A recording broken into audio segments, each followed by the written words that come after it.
all seriously, I said, which was a sign that I definitely had too many beers. That night, I slept in my old room, which my mother has partly converted into a home office.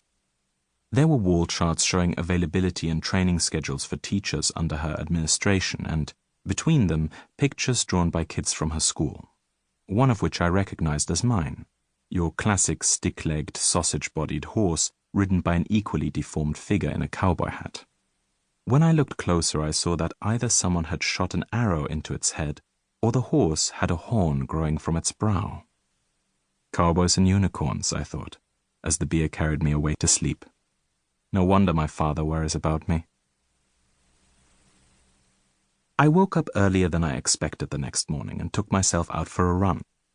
The sun hadn't risen yet, but the diligent professionals of Mannheim's most boring suburb were already up and climbing into their Mercedes and BMWs to ensure that they were waiting at their desks when the rest of the office arrived.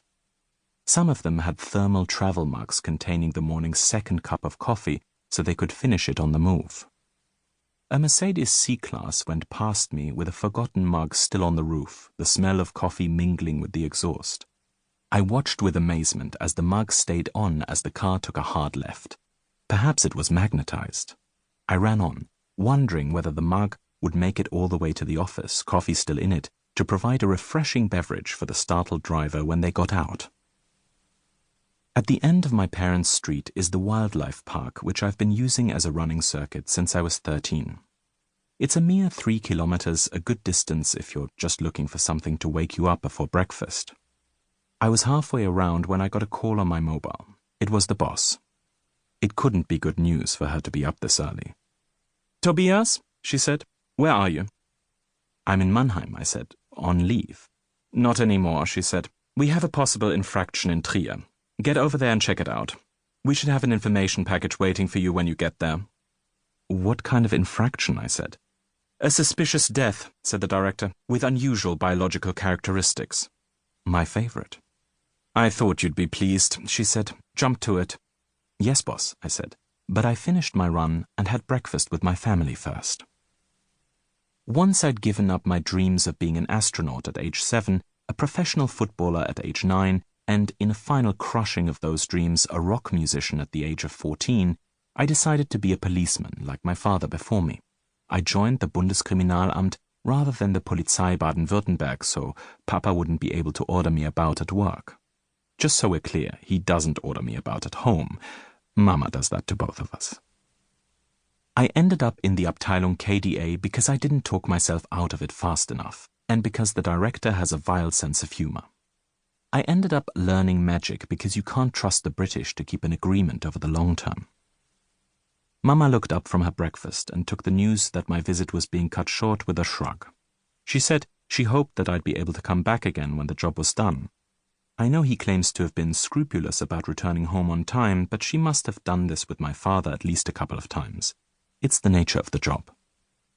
Despite the esoteric nature of my work, I spend most of my time in my car. Recently, I managed, through some impressive paperwork, to get assigned a silver Golf 6 GTI with assorted police modifications. It's dull, but at least it's comfortable and reliable. Unsurprisingly, my father approves. Once I'd waved my parents off to their respective jobs, I checked I had enough changes of clothes in my overnight bag, that my scene of crime kit was fully stocked, and that the batteries in the Geiger counter were charged. Then I strapped on my shoulder holster, fetched my pistol from the family gun safe, made sure that my thermal mug of coffee was not still sitting on the roof of my car, and pulled out of my parents' drive. Trier is not famous as a policing hotspot, having been voted Germany's quaintest town 5 years in a row in the poll of popular destinations conducted by the Deutsche Zentrale für Tourismus. It has perhaps 2 murders a year, and its greatest public order challenge is the annual wine fair. By the time the Golf and I rolled into the Mosel Valley and headed south, the director had texted me the name of my police liaison in Trier. I'd have suspected a prank, only the director doesn't have that kind of sense of humor. My liaison's name was Vanessa Sommer. It might have been a coincidence, but someone I just knew somewhere was enjoying a laugh at my expense.